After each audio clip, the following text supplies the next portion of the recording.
A fresh political confrontation has erupted over the proposed revival of HMT in Bengaluru. Union Minister H.D. Kumaraswamy alleged that the Karnataka government was obstructing efforts to revive the public sector undertaking by raising disputes over its land.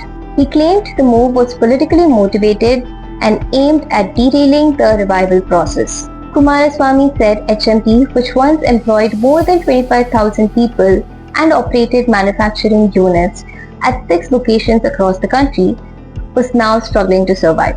He said the focus should be on protecting the public sector enterprise rather than creating hurdles. He further alleged that attempts were being made to divide HMT land by claiming that parts of it belong to the Forest Department. He said HMT possesses all the required legal documents and the land dispute is currently pending before the Supreme Court. Responding to the allegations, Karnataka Forest Minister Ishwar Khandre rejected Kumaraswamy's claims.